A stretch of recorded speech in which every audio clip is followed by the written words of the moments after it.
E aí, pessoal, tudo certo? Nessa aula a gente vai falar sobre linhas de produção automatizadas. Nós vamos falar de algumas definições e fundamentos desse tipo de sistema de manufatura. Vamos falar de algumas configurações layout, ver alguns exemplos, falar de alguns mecanismos de movimentação e uma análise básica desse tipo de linha. Começando pela definição, pessoal, linha de produção automatizada é um sistema de manufatura que vai ter um roteamento fixo. Ou seja, em geral, não tem variações de rotas e consiste de várias estações interligadas por um sistema de manuseio e transferência automático. Ou seja, é praticamente uma linha automática, só que a gente vai chamar linha de produção automatizada quando as operações que essas estações vão fazer são de processamento. Ou seja, predominantemente as máquinas aqui são máquinas que vão fazer a usinagem ou furação, fresagem, né, torneamento, polimento, pintura automática, né? Então, são operações de processamento. Lembra lá da aula de operações de produção? A gente fala das operações de processamento e operações de processamento, elas envolvem a alteração física da matéria, né, ou do produto, do material que está passando na linha de montagem. Ao contrário da montagem, né? A montagem é a união de componentes. Então aqui, essas linhas de produção automatizadas são praticamente para operações de processamento, mas é quando tu já tem uma demanda de produto bastante alta. Então, por exemplo, vamos supor que você tem uma fábrica que faz corte e dobra de chapas. E aí vocês têm um cliente, que é um fabricante de máquinas de lavar, por exemplo, e eles têm uma demanda bastante grande por um tipo específico de chapa que tu tem que fazer uma dobra e corte. Então eles te contratam. Por um tempo, talvez tu atende essa demanda ali em estações ou células únicas, né? Onde tu tem ali vários operadores e cada um faz as operações. Só que pode chegar um ponto dessa produção que tu tem uma demanda tão grande que já vale a pena tu tentar aplicar uma automação para tu conseguir atender essa demanda maior, né? E aí, no caso, tu vai poder fazer uma linha de produção automatizada. Então, essas várias etapas de processamento, de corte, dobra que tu tem que fazer nessa chapa, elas vão ser feitas sequencialmente, né, numa linha com várias estações. Então, isso é para atender justamente uma alta demanda. Então vai ser uma automação muito mais rígida e vai exigir um alto investimento porque tu vai ter que fazer um processo mais personalizado, tá? Então um exemplinho aqui do lado de um sistema desses é um sistema de usinagem automático. Vocês podem ver que tem uma série de máquinas aqui, ó, que vão fazer fresa, furação, torneamento eventualmente das peças. E o que vai entrar aqui em geral é um gabarito com uma peça fixada em cima, né, um bloco de metal, por exemplo. E esse bloco vai passando pelas várias estações aqui e tem uma recirculação. E aqui tem um robô, então, que pega dessa primeira linha e passa para uma segunda linha, que pode ser uma linha de acabamento, de pintura, enfim, que pode acontecer.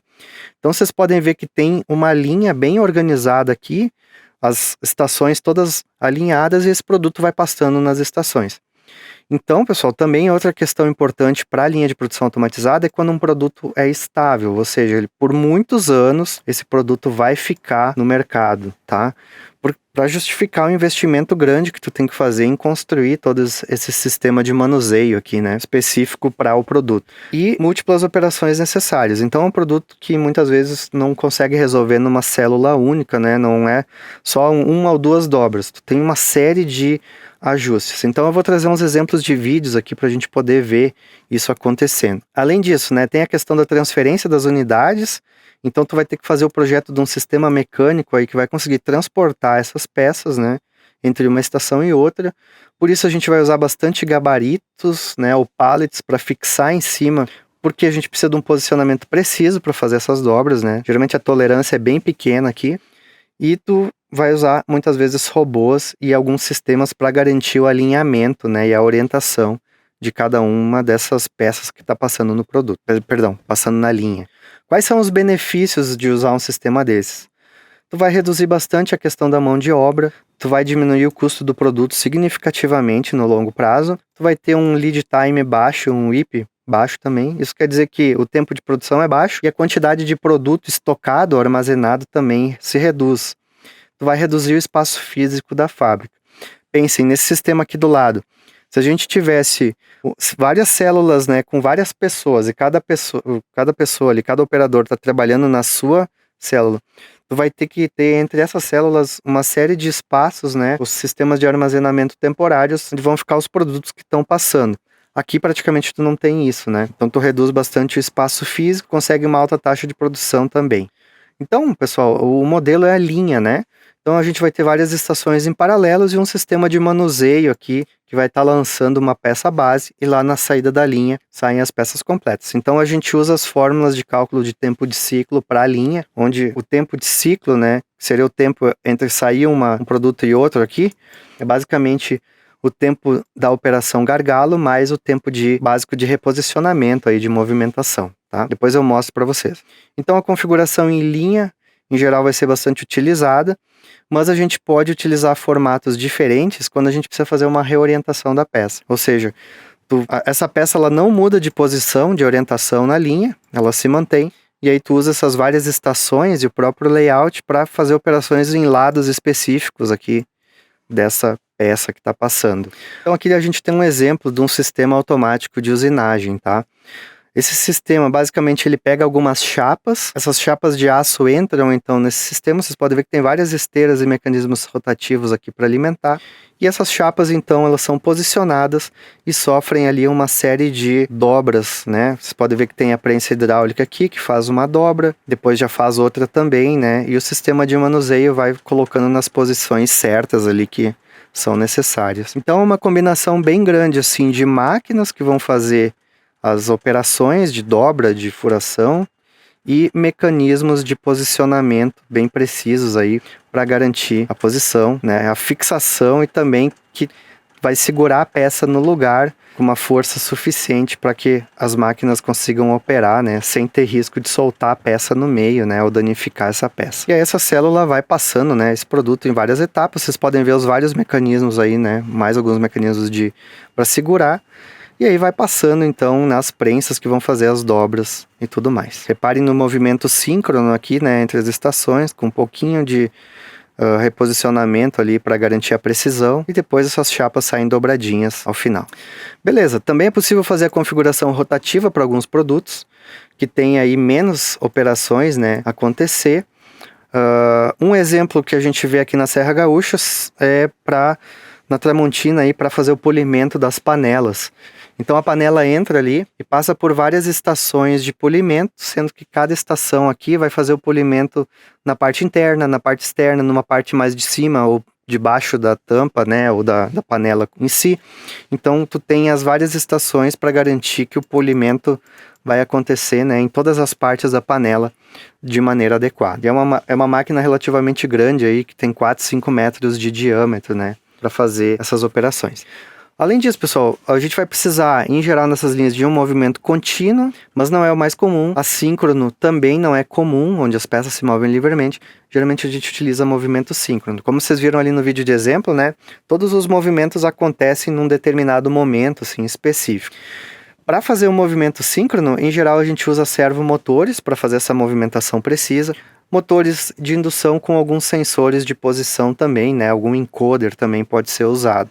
E aí a gente tem algumas formas mecânicas de gerar esses movimentos. Isso era utilizado antigamente, tá, em alguns processos, quando a gente não tinha ainda os servomotores. Mas praticamente hoje não se utiliza mais esse mecanismo de Genebra, vou mostrar para vocês. Então aqui, ó, um dos exemplos de mecanismo de transporte é tu ter, né, uma corrente, assim como vocês viram ali no exemplo. Tu tem uma esteira em geral, com os gabaritos ou mecanismos de fixação, e o produto passa então, e tu consegue aqui fazer movimento síncrono ou assíncrono, né? Porque tu tá usando um motor ou um servomotor para fazer o movimento da esteira. Tem um exemplo de sistema com balancim aqui. Nesse sistema, pessoal, é utilizado o mecanismo de balancim para fazer roscas nessas barras de aço aqui. Então essas barras de aço entram no processo e a gente vai fazer uma rosca de cada lado ali, para que essas barras possam ser utilizadas aí na fixação, né, de alguns equipamentos. E como é que funciona o sistema de balancim nesse caso? Esses vários produtos, esses vários arames, né, essas várias barras de aço aí, elas vão entrar no mecanismo de balancim, e essa parte em azul e amarelo, elas vão subindo e descendo e vão fazendo o movimento de passar então esse produto de uma estação para outra. Aqui vocês podem ver justamente a máquina, ó. Vocês têm um mecanismo de balancim, esses arames vão passando, né, e esses vários motores que estão aqui no sistema, eles fazem a parte do rosqueamento. Um deles faz uma limpeza, outro faz ali uma breve retirada de rebarbas, o outro faz a rosca. Então vocês podem ver que as várias estações estão ali e o mecanismo de balancim faz esse movimento, né, síncrono de transferir ou fazer cada uma dessas barras caminhar para a próxima estação. Alguns dispositivos aí para garantir, né, que vai pegar a quantidade certa de barras. E aqui um exemplo de um mecanismo de Genebra, tá? Que era um mecanismo principalmente utilizado nos primeiros motores elétricos, porque o motor, a gente não tinha inversores de frequência, não tinha servomotores, só tinha um motor de indução que ficava girando. E aí se utilizavam alguns mecanismos mecânicos aqui para gerar os movimentos síncronos, tá? Só que, claro, aqui tem desgaste mecânico e tudo mais. Então, hoje em dia, praticamente não se utiliza isso por causa do custo de manutenção, de substituição de peças, né? Paradas mecânicas, para usar um servomotor que consegue fazer esse movimento e vai reduzir bastante o custo de manutenção. Aqui também tem um mecanismo de kame. Então, esse kame, ele fica girando, né? E ele tem esses, digamos assim, sulcos.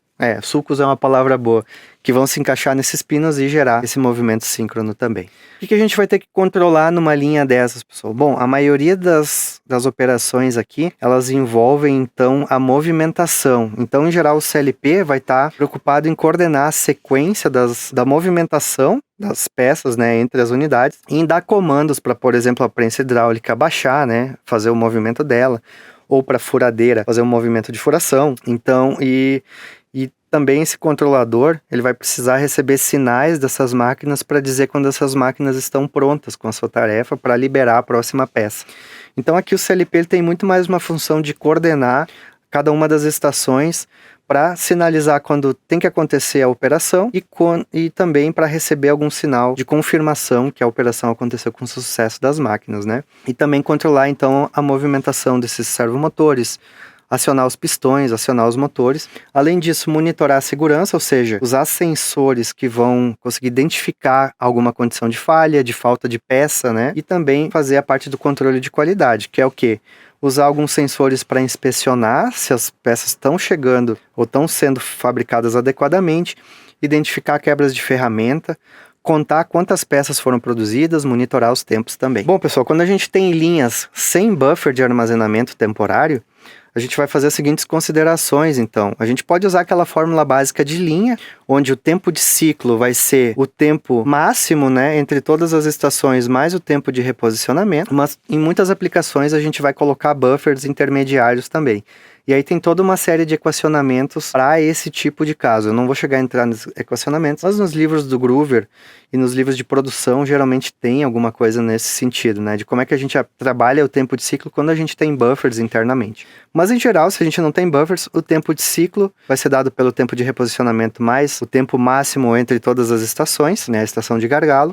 O tempo de produção também pode ser calculado de outra maneira, né? O tempo de ciclo, no caso, que vai ser o valor do tempo de ciclo mais um tempo proporcional aí à quantidade de falhas e ao tempo de parada toda vez que acontece uma falha. Como nesse sistema a gente tem uma probabilidade bem grande de ter paradas por causa de travamentos das máquinas, em geral a gente vai considerar no tempo de ciclo um valor também de tempo proporcional aí às paradas que a máquina vai ter. Então, como é que a gente poderia calcular o tempo de ciclo considerando as falhas? O tempo de ciclo vai ser o máximo tempo de serviço, né? Ou seja, o tempo da estação gargalo, mais um tempo de transferência médio, mais um F vezes TD. O que seria o F? É a frequência de paradas. Seria, por exemplo, a cada 1000 paradas, a cada 1000 peças tu tem uma parada. Então isso representaria 0,001, né? A cada 10 peças eu tenho uma parada. Então seria 0,1, né? Então tem a ver com a quantidade ou a probabilidade de tu ter falhas, e o TD é o tempo médio por parada. Toda vez que acontece uma parada na linha, tu precisa de um tempo para recolocar. Então, se tu pegar esse tempo que tu fica parado, tempo médio, vezes a frequência de paradas, tu tem ali para cada peça uma estimativa do tempo que é somado, né, no tempo de ciclo por causa dessa questão do desempenho. E aí, como a taxa de produção é o inverso do tempo de ciclo, tu pode considerar então um tempo a mais para te calcular, para te produzir uma determinada quantidade de peças em função das paradas também, tá? Então tu pode jogar isso nas equações. Então a própria qualidade aqui, né, e essas paradas vão influenciar bastante na capacidade de produção, na taxa de produção que a gente tem. Então nosso maior objetivo nas linhas também, assim como nos sistemas de montagem automático, é reduzir ao máximo os tempos de parada. E para isso a gente precisa de muita qualidade, muita precisão nas máquinas e nas peças, nos componentes que a gente está usando. Quanto ao buffer, né, pessoal? A gente já falou bastante disso nas aulas, mas é o local, então, que vai permitir que a gente armazene temporariamente entre uma estação e outra algum pouco de material aí que a gente vai usar. A importância disso é reduzir os efeitos de quebras, ter um banco de peças para abastecer a linha, ter ali alguns tempos de cura, de resfriamento e secagem. Em alguns processos, né, precisa esfriar a peça, precisa esquentar a peça, precisa secar a peça antes dela ir para a próxima estação. Isso vai permitir suavizar variações do tempo de ciclo e também lidar então com essas diversas variações, né, em função de falhas. Então aqui, ó, a gente pode ter problemas de energia, queda de energia, falha mecânica, né, de uma estação, de sistemas de transferência, quebra de ferramenta, ajuste de ferramenta, mudança de ferramenta, falta de estoque. Tudo isso vai reduzir os tempos, então é interessante em alguns casos ter buffers para manter as estações mais importantes funcionando. E aqui a gente vai precisar fazer bastante manutenção preventiva para evitar esses problemas. Aqui um exemplo de um buffer, então, né? Você pode ver que tem aqui todo um mecanismo vertical para armazenar temporariamente as peças na produção. E é mais ou menos isso sobre essas linhas de produção automáticas, pessoal. No setor metal mecânico a gente encontra bastante isso, né? Em geral, as empresas que prestam serviços de fabricação de componentes, de peças metálicas, de chapas, de engrenagens, né? Toda a parte de metal vai poder fazer uso das linhas de produção automatizadas para conseguir aumentar aí a demanda, atender a demandas maiores e aumentar a capacidade de produção também. Beleza? Valeu aí!